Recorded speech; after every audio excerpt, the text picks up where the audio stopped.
Great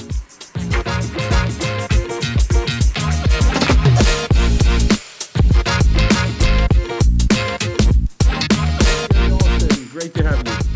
Thank you, Roy. Great to be part of this conversation. We are on In the Spotlight, another In the Spotlight episode with Gary Olson, CRO of Sysdig. Sysdig is a cloud security company which is accelerating in this market. And Gary comes to us with over 30 years of experience, both in cybersecurity and SaaS. You've done a lot of leadership roles. The last one, I think, was in Snyk as a CRO. Got them across the $300 million mark, which is amazing. You've been a global sales leader at AT&T Cybersecurity, a VP and GM worldwide sales at Zscaler, spent time in BMC, Juniper Networks, Symantec, amazing logos. You basically built this industry. So Gary, congratulations, and amazing to have you with us. I think we're also connected to a small startup together called Rico, which we're both helping out as advisors. You're also an advisor to Flume Ventures and others. And then you've also, I think, started your career in the Air Force. So you saw it all from above, and now you're on the ground. I spend my time all the time on the ground, even in the military. So One team, one fight. let's kick it off. I wanted to start by asking you maybe sort of an opening generic question, which is, what is value selling for you across this career? Yeah, that's boy, that's a good. I was gonna say it feels like a softball, but it's really a hard ball. The industry, cybersecurity in particular, and again, as you so aptly pointed out, very humbling. This is year 35, including time starting in the military and the intelligence community, and then crossing over to the dark side of commercial. What I will tell you is it's been very clear over the years that technology is always going to be important. And there's a tremendous amount of innovation, not only here at Sysdig and at Spotlight, but across our industries in general. And certainly AI is, which I'm sure we'll talk about later, is really accelerating that innovation at a very rapid pace. But the thing that still remains true, I think, particularly from cybersecurity and looking through the go-to-market lens, is really creating a conversation with a customer or a prospect, generally at the C level, or really can be at any level, that is value-based. And what do I mean by that? Value-based means what we do as an enabling technology is critical, but the business outcome that the customer and or prospect is trying to achieve is even more critical. And being able to quantify that value early and often throughout the process, throughout the buyer's journey, is even more critical. Today, I would say the most critical, because there are so many companies. If you go to RSA and other ventures, like everybody says the same thing. So it really comes down to what are the core differentiators, why a company wins and why a company maybe doesn't win as much. And I believe it really does start with a value-based conversation. 100%. I think you're touching on something that's very interesting. Maybe we'll touch it later on, which is everybody starts sounding the same, and in a capital-rich industry like cybersecurity, that happens very fast. So once there's a differentiated message, everybody immediately listens and adjusts. And so you look at the booths at RSA, it's literally copy paste with nuances. So the differentiation comes in really the execution, and how do you take it one level down from that slogan. So before we get more into that, when we zoom out of the value aspect itself and look at sales excellence, and I think one of the things, we've been on a big meeting today together with your whole team, and what you're driving is at the core of it, sales excellence, and how you get there is really the pieces of the puzzle. But what are the biggest things that a team or an organization needs to understand in order to drive that sales excellence? Yeah, that's a question that I've been a student of for way too many years to count, even going back to when I got my master's degree early in my career. First and foremost, the biggest equation in sales excellence, and I would also argue value excellence, is people. And, the conversation you and I had with the broader team this morning was, at the end of the day, it's about having a conversation and the ability to tell a story that connects, again, what your product, what your platform, what your company does to what the customer or the prospect is ultimately looking to achieve in a way that hopefully is something different than what they've already heard, right? Because they're not looking for the same answer from anyone. They really are looking for as much competitive differentiation as you and I are in our respective industries. I think one of the things we talked about this morning as well, when I think of sales excellence, is creating that model that eventually becomes predictable, repeatable, visible, and ultimately scalable, right? I think you and I are in this business to grow.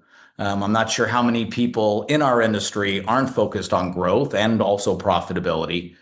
But with that comes great responsibility. And I think it comes back to the basics. And I think you and I will probably work MEDDIC and that framework into this conversation.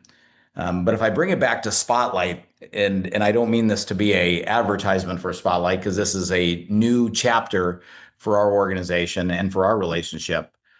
But I think the spotlight you're putting on Sysdig right off the bat is we have been challenged over the years how to qualify as you build pipeline, as you identify pipeline. It's not just about conversion of that pipeline. That's a big metric, which Karen, our CFO, and I talk about daily. But it's also about qualifying quickly. It's about qualifying in and out, using use cases, making sure that the customer you're talking to is the right customer, making sure that you're positioning the strength and the benefits and the value that your solution brings to the conversation. If you can do that and take the customer on a journey that they didn't think was possible, then I think you've really achieved sales excellence. Amazing. And you brought up MEDDIC in its different forms, MEDDIC, MEDDIC. What do people get wrong about MEDDIC? This is going to sound maybe controversial, but I think people look at it as just a checklist or just a sales process. And I think if you only look at MEDDIC or MEDDIC as you described as just that, then I think it will only be that. And then it's really just a chore. And like any checklist, there's a lot of people that like to skip steps in the process, right? Because they want to make it faster. They want to make it easier. You and I have learned over the years when you skip steps in a checklist or in a framework, things turn out differently. And the ultimate objective is to go from your ideal customer profile and how you match to that customer profile to meeting and beating the needs and expectations of the customer and prospect to ultimately having raving fans and a years-long relationship and LTV, like long-term value as a partner. I think MEDDIC is interesting to me, and I know we'll probably dive into a couple of the different pieces. I was a disciple early. I was very fortunate after I came out of the cockpit and spent time in the intelligence community. One of my first transition jobs into the commercial world was this small little company called PTC, Parametric Technology. There were a lot of pluses. They were certainly the 800-pound gorilla. But I will tell you, the one thing that I've carried with me throughout my career is leveraging MEDDIC as a framework. And my goal when I came into Sysdig was finding a platform that could help us bring MEDDIC to life, to really make sure that we were asking the tough questions, that we were looking for the gaps, not just for the answers. And that's where when I saw the look on people's eyes today, as they were going through their kickoff journey, I saw all of a sudden people go, aha, so MEDDIC is not just a letter, right? It's not just the words behind the letter. It's putting together all the letters together. And really out of that comes hopefully a significant outcome for the customer, the prospect, and your company. Yeah, I love it. I think one of the things I like to say is MEDDIC happens whether you do it or not. And so it's just the reality, right? And when you think about each and every qualifier there, again, even though the framework is so powerful, it's not rocket science to understand what's the qualifier. It's common sense. And once you register to that, it's just how deep you go into qualifying and questioning yourselves based on that framework. But the reality is the reality. If you didn't meet the economic buyer, you didn't meet the economic buyer. It doesn't matter if you do MEDDIC or not. you have the biggest blind spot for this deal. And if you don't develop a champion, then you're weak in the deal. It doesn't matter if your methodology tells you to build a champion or not. In a way, it's a way of looking at reality. It's not this external framework that you now decided to impose on people. You hit on a couple things that have become passions for me. In addition to a value-based conversation that has MEDDIC as the framework, we're also really embracing the challenger mindset, right? And the challenger mindset, I try to simplify. I'm a rule of three person, right? Coming out of our military background, the keeping it simple, sir. I'll use the S in a very positive way on this call. But, for me, it's about teaching, tailoring, and taking control. When I think of what Spotlight is now bringing to this conversation, which I'm very excited about, is we need to first teach ourselves how to have a conversation. We need to first teach ourselves what does good look like before we can even think about great and world class. I think if we can teach ourselves that, then all of a sudden we're armed and aimed to go in front of a customer and a prospect and teach them something new, right? Earning the right to be that, what you call a trusted advisor, consultative selling, whatever you want to call it. I think if you can do that, and again, as you look for these gaps, leveraging MEDDIC as a framework and Spotlight as the platform, I think then you can start tailoring what you're hearing and listening for. Hopefully you're listening. That's why God put two ears in one mouth, right? But hopefully you're listening to what are the triggers? What are the things that that customer needs to accomplish?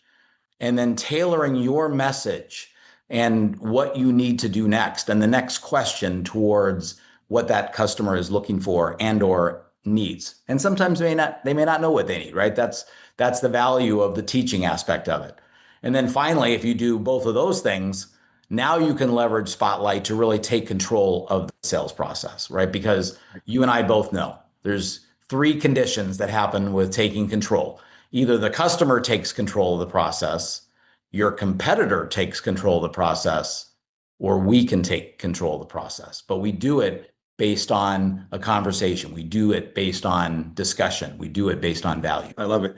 And in a way, this is the opposite of having a pitch and regurgitating a pitch Yes. over and over again without listening and tailoring what needs to happen. And the way we call it internally at Spotlight is adaptive discovery. You adapt your discovery based on what you're hearing. I'd love to focus even more and take all these lessons from sales excellence and MEDDIC, and now take a look at the cybersecurity industry in 2025 and try to understand why is this more critical than 20 years ago in that industry today.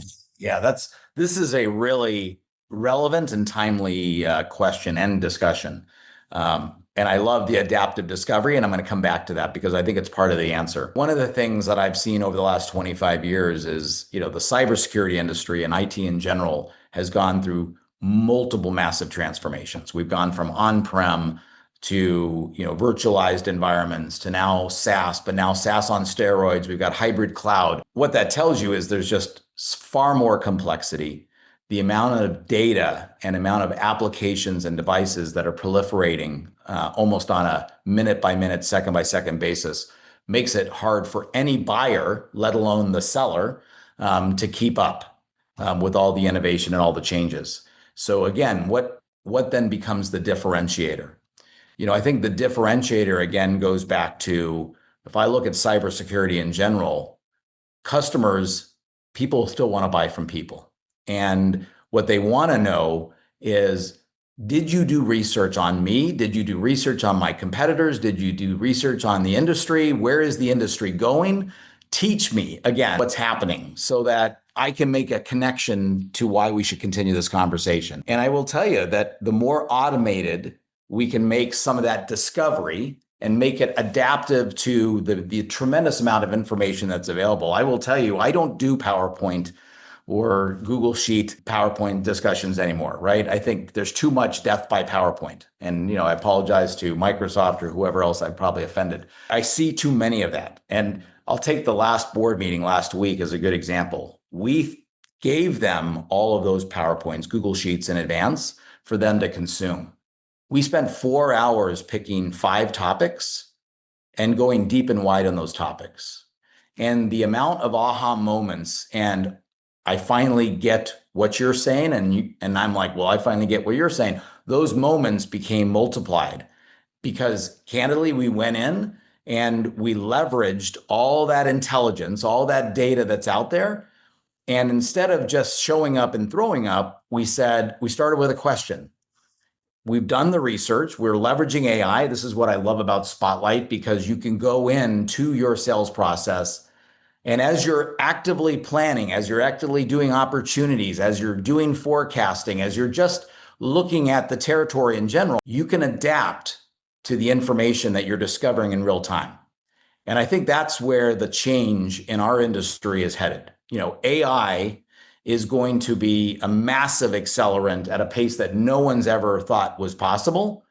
And the threats that we have to protect our customers and our prospects has to keep up as well. And again, the only way we do that is we have to dig into the root and the cause. This is fascinating. And I want to paraphrase what I'm hearing from you. So what you're saying is the environment is getting so complex and the vendors are trying to cover so much. Yes. That unless you're able to adapt the conversation to exactly where the customer is at, yes, then you're going to be next to the nail, not on top of the nail. That's right. And you're trying to get on the nail, and this is where excellence in sales and in the conversation is bringing you directly connecting the value to the problem in a differentiated way. And so maybe the next thing to look at here is quantifying value in this industry is also tricky. Anybody who's tried to quantify value, we know there are some hard things to quantify. There are some soft things to qualify. There's That's some right. things that you easily get credibility for, things that you lose credibility pretty That's easily right. for. So how do you look at value specifically in cybersecurity and in Sysdig? Boy, that's a problem that we're going to solve together. But here's why I'm excited, and it comes back to that problem set. I think I just had a conversation with one of my theater leaders this morning, and there were 20 things that I think that individual brought to the table for us to discuss. And I said, listen, we've got 30 minutes. What are the vital few, not the trivial many? And he looked at me puzzledly and he's like, what do you mean? They're all important. I'm like, well, if they're all important, then none of them are important, because how do you prioritize? How do you quantify? You're just going one after another. And who knows, maybe that 19th was actually your number one. So I think the same thing is happening in our industry. And I think at Sysdig, and I think why the two of us are now joining forces, is that we have customers today that have a plethora of challenges.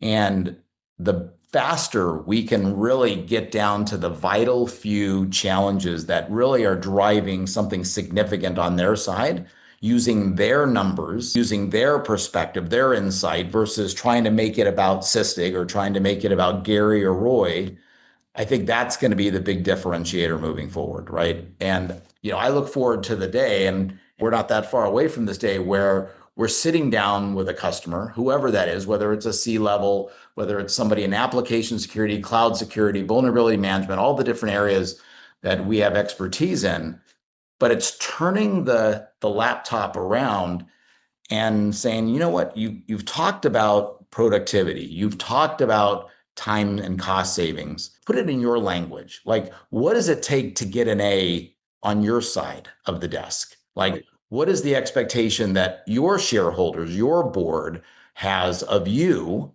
that you need to meet at a much faster pace, at a much more accurate pace, at a much more productive pace?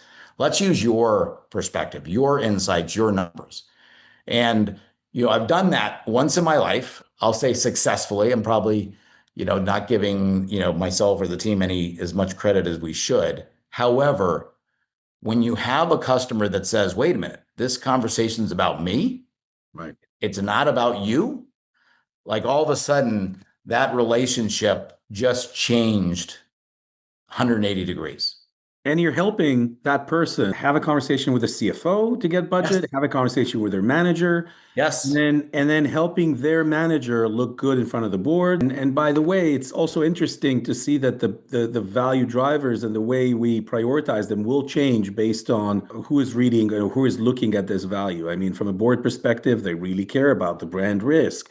They really care about productivity across the board, right? CFO cares about ROI. If I give you X, can I expect 3X? And so it's the nuances of the persona that they're going at. But at the end of the day, you're making them a stronger player in their career. Uh, Well, and here's what I like, because there should be value, hopefully value on both sides of this equation. And I will tell you, as a CRO historically, right, done this now 5+ times, we have lots of technology that is available to us and lots of data that technology holds. A lot of it is duplicate.